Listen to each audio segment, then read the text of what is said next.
Voin hi June sari zandaret le mini somli chiania hemi video ka record lai hian heti lai hian ro si hianin video pakhata on update a ka khriat chak zong tak mai on se wangin hi chu ka on update vele lo thei dawa. Hi, so you think I'm AI and you think that I look old or tired or like a grandma. Well, guess what? Yeah, I'm old. I'm 40 years old to be exact. I'm not on drugs. No, women typically, they lose weight after they have children. And I'm in scrubs. Yeah, I work a lot. So, this is Ozzy playing in water. You see the chocolate on his face? That's not a filter. Mini somli pathum liam ta khan ti hian on post a caption kan chiang mai na video hian nge on sei kan ti chuan hey mi than kha chuan AI amo te min tia than kha chuan in ivan upato ivan ta to te min tia ti nge i taksa chaw lu tu ka niang pitak ang me lo ma le ni de anti zong zong thin te ka hai bi lova chuan in ni e in ren ang deuh khan no pang zong zok chu ka ni to lova ko upa ve to wa tu na hian in kum somli chia ka ni ati kum somli ka ni ti ni chu kum somli hmel thi khilo ni ta ti chuanin drugs ka ti ngai lo ti bok he poi mi tam takina an soi ni dam doi ti thira nei nianga ti hi mo a ko kana lo ti le ti lo kha chu kan chui the to lo ma ko chu drugs ka ti ngai lo wa atia atlang puin mei chia te chuan ni e fa te kan nei hian kan ri na te tan niama ti center lo chunga san taksa hana tu ka thena chu mi wang chuanin ama po ha ka tiang khana mel lan dan lo dang lam ni na soya tuna he min en taw la he kan tho thom no ka haveya na ka thok na sa ve view maya ti chuan hala hianin ka fapa ozi omboka ozi yan tinge namna khole ti chuan he ya maya te pon chocolate te kai do nei nuai maya tuya khalvel mek boka ati ni chu tiang kha tiang chuan ya mai chocolate kai hi filter ani lova chocolate kai nge ni e anti ni hian an tiang pakhat boka chu enge mo tiang le ti kha tho te pon ei ve ni kirai khanin na tho ko te po kha ve na te po kan te na tho ni ti kha kan dan tiang pa ngal boka ti chuan caption a hianin enga mo he a on ziak boka ti hianin a thu ziat lang pu hi chu ti han an soi tai la a tho ome hei kum som pakhat kan ni tang hian hla hi ka ziak ve to ati chuanin ka tang chung ka suitcase aniang chu mo bedroom a hian ka da a hla zan hi chuang hi ka ziak to a tuna chung kum som li ka lo ni ve ta a kum som pakhat atanga kum som li kam pai chuanin kum som ni pakua ani ta ni om zia chu kum som ni pako chung chu music ka lo boi pui ve to a tina soya hei ka fa pa ozi po a mai lo bal deuh nei maya kan ha tawin ka on ho ve chia a mai te chocolate lo kai deuh nei maya toy stand hian a lo boi ve nak na khop maya a mel tha em mai ka fa pa hi kum thum a upa ni me ka ti hian han ti fai ve veo thin mai la han ti fai ve le thin mai la mini som thum nu hian ngai te bo kan lo bal le ni zel ate ni chu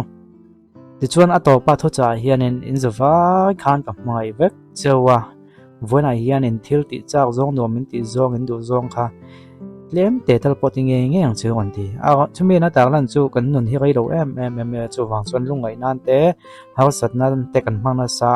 chu wang chuan in hlim na tu le kan chak zong ti nan chuan hun hi ran mi lo te on ti nang deu kha ni maya ro si hi engmo tak ama hian deploys na savio emo ha sat na sa ka to ni na chumi tak ka chu a hla le music vela ti chuan tak nang thin ma se tu na kon po song chia tak chuan in puitling thei khop me e kan try he a kan thavio we ti zong hina post zel maya chu wang chuan a chan chin hi klo zo chiang ngai lem lowa mizo kaman omlai te phe ka chuan eng hu ha ma klongai vak lem lowa ma se mizo kaman om to lo nu he tianga anom khan to nu hian an chan chin hi mi puite hian an en thadu rio maya mi puite an en thadu ta ka chuan in he mi te hi tia chiang zo ka han chui zui la han zio chian zui te kha kan lo du ve ta thina chung tang chuan in ama hi mi puitling ve to khat tak chuan in ka khiat lin lo na tam tak te chuan nga ma ko chu athu post le ti vela puitling thei viau maya tun lai kan mi zo nu la thren khatina an down lutuk zoi chuan eng po ti la poi lo tiang do chiang khana ti ve vak lem lawa ama to ka hian in ain backup ve kham zela ei tu omin kom lo ve ti hi mi zo pat lo mai na ta ka a kan thra e ai tu ngai kan ni lo ve tiang chi kha atong ka mai na chuak na sa chumi ni wang chuan en ton tla ka ria wing ka khia chui te po kan chui zui na sa tuna chuan hei channel danga chuan an til tuk lo mai theya lo tin om ni pon pan hi khat ba kan ni ka ring lova chu wang chuan ke ni chuan kan han ti deuh tak ha kan ni mi nan ti lui to hi chuan in lo ti ve te po hi nom lo thina mi nan ti lui lo deuh hlaka kan khriat awangin kan han chui zui deuh ani a chu wang chuan in ka khriat chak em kum zat en yang le ti kha mel lan dan hamo a mel lan dan hemi video point tak chel tuk chuni lova enga moti zong tak hian makeup a man mi lo hian a me chi makeup man lo hian an mel hi adang em aya makeup mang le mang lo hi a makeup man lo wang te pon ve tu ngai ta la a mel hemi video tak phei chona thavia wing ka khia kum somli atan chona om vio mai kum somli nia karin ain a upa ve karin ain no pang an de dona karin nang vel chiani karin ain a upa lova karin ain no pang bok hek lova a kum za thin do khe ve to khe mem nge nang no la khe bik lo kum somli kan chia ne ti chuang kum som pakhat ni tagi music a buai puya kum somli ni to kum som hi pa ko chung chu music la buai pui ve to la som hi chuang lai lo ziak ve to chu wang chu eng hla hlai mo yon ti chu thrin kha chu an ni tan chu om ve view tho mai amoi le amoi do kha chu ama hina khe vak lem lova a video dang post ate pokan kon ti tak lang to thina ang pon ni se channel dang na mi kon ti pui ve lui te ni dam lo chuanin an ni ho kan kon update ve ze langa hey Facebook a hian kam huang ke na ma ke Susan R Chafin ti nyang ki khin lo follow lo vok comment pa lo mo de khan ama po hian nuam ti ve devin ka khia hetianga kan han ti khan kan in support na kan lan ti hen vai se sel ngot lo de lagen in hanin faktel tel he dong song tu ta na nuam thira ni ti te kha kan sei do na chu ngola tu tok phatang pumlam nuam lo le pumlam ha san na nei ta tan ro jam na tu hi lo in vela pumpui al sarni ni mo pumlam pang chiang lo hum khoi ma khana thoi em maya chemical tel lowa he na hi dam doi thatak mai nia a khan pa wa zon ngai lo khan ti hian ro som sa kha an pek thlap maya ol som takin phone number kan tak la na hian in wa zot chiang la ti chon pumlam mai ha san na nei kha ol som te na lo kai thei ton ani wanglai ni hian kam din lo deuh mai thil pakhat an kon tak langa ro poile skywalk thu boya aming alan ve awangin congress gs lo kan dikharal tein bana thelut atan lo thon tu a lo ti soi ron tia congress gs in bana thelut chip chiang jok kan chianga toite in caption ron siamani zoram pradesh congress committee general secretary lo kan dikharal te mla lui chuan nimin khan mpcc gs atanga bana mpcc president hena a thelut wanglani zona changin lo kan dikharal te chuan bana thelut chan chu ro poile skywalk thu buaya aming alan ve wangani thu soya atan lo thon tu lo ma se ampau ti ta na thazok tuwa angai awangin bana thedu ti soini agon tia chumi chin zong chu tu na kan hmu thei chin chi chu ni ya alan dana chuanin party mingalo chiat lo tok lo nan le khatiang angkha ani lo nan bana thedu te po ani mai theya ama ko chu he comment lampang kan han chianga nghe khơi thiam hao khop maya tule lahi an ron vo chuak lem ron khop maya wanglai ni chanchin bu afula chiak tu ha kan mu mai lo ba la ya caption ron siam chin hi ne ang pon ni se ho pu de skywalk thu boya aming hi lo lan ve ti hi puan dikal de hi ke ka khet chawa hausa thud la ya thu sei tak thathin view mai comment kan han chiao po hin hausa thu sei thathin te lul ne nga tinge chu tiang lo le an ron tia mà sẽ chút tiếng lâu ôm lẽ tiếng nghe thì rồi nó xiêm tôi để bộ khăn hay nhưng mà lộ thon cho cái này lâu lém lâu về chút chị về hi thì càng càng politician thì hi em một hay case đều đâu nên lần này ôm thuyền mà sẽ tắc tất cả cho nên man hi này tắc ngay xuống lâu quá cho mong xuân lộ thon ôm vác lâu vắng mà có chút minh chia tắc hầm hầm kha bôi lại cho người về mà thì kha này ô lại hiện là sẽ lâu thật rồi hi kan free nga MMA lampanga contract nuai za don chuang nuai som kwa le pa rok don bel kha sign there me khami chung cha interview hi mizo tong mat ten an changa first thank you for Mizoram and support me mizo ama saber jun pathian junga lom thu ga soya chuan Mizoram mi puitele India ram hun sang sang atanga milo chan tu zong zong te milo chan tu zong zong te nena thilung dagin lom thu ga soi ngal bokani he just wanted to thank his God, Jesus, his friends, his family back in Mizoram. Cover hin thak bang lam to ko ti khop mai yang wang kan ti chuanin tun ma kha chuanin han interview wa mizo tong mo sap tong chan le thelo hian sap tong pathiam lo kan kan mu si thrin ni chu kal zep thum lo ne ani da ka chun to na lak ta em mai du ta kan ti te poi ka khet tran chu English na tong he thelo tang khan ka khela ka ve zo ni mi tam ta kan tro la mo an ngai sang he an ngai ne pa chu mizo hin sap tong hi kan lo ngai sang khopa sap trong tu sei lo sap trong lam thing deuh ke ni te thing hian min nui za the ka tok na sa khop ma ka video vela ko hian mizo medium chuak na hi chu kan English lam hi lo thing do the si lo wa ama ko chu na zo ga ko chu interview na hianin a English chan khang ngai lo ven te mi zo to nan changa adana dang te zo mai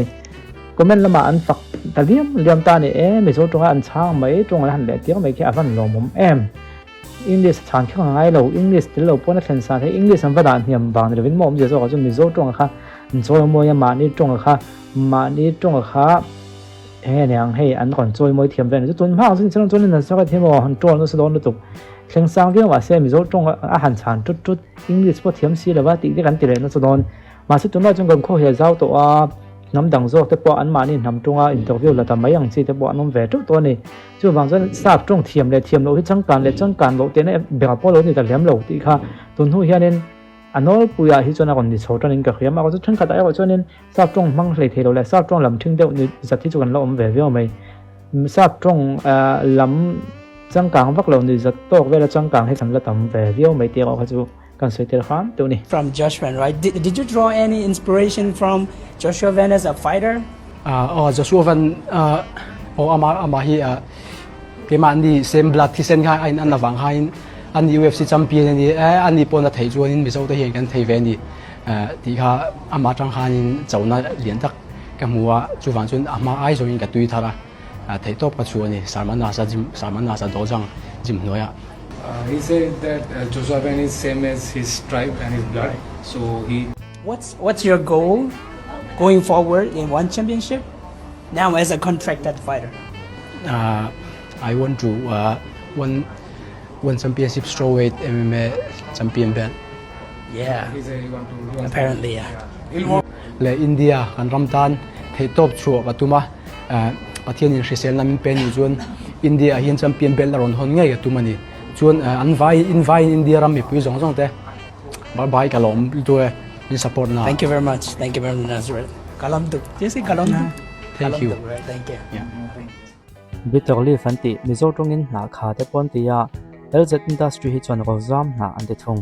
zan mu thailo tan mo ti chuak siam thei tu te nia chuap lam nat na nei tan te po a tha hle ya vun thak le bi pi sang tan te pum lam thalo le pum nom lo tan te le zun thum control nan te po a tha hle boka kan soi vek siang lawa ale ma hian a that ten tak lang nual boka phone number kan tak la na hian a man dan tu le ale dan tu chip chiang zo kana zo chian thei rang ani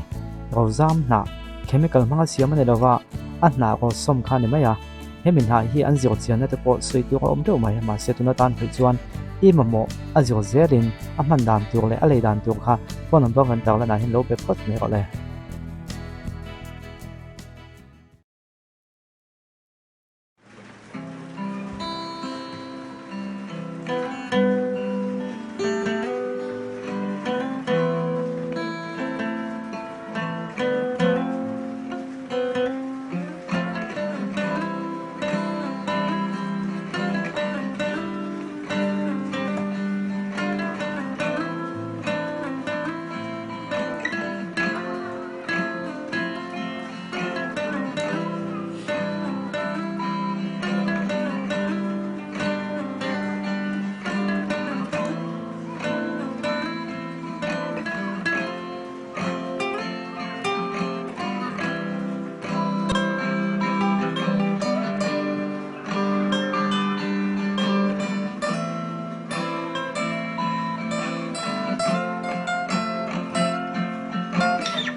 Thank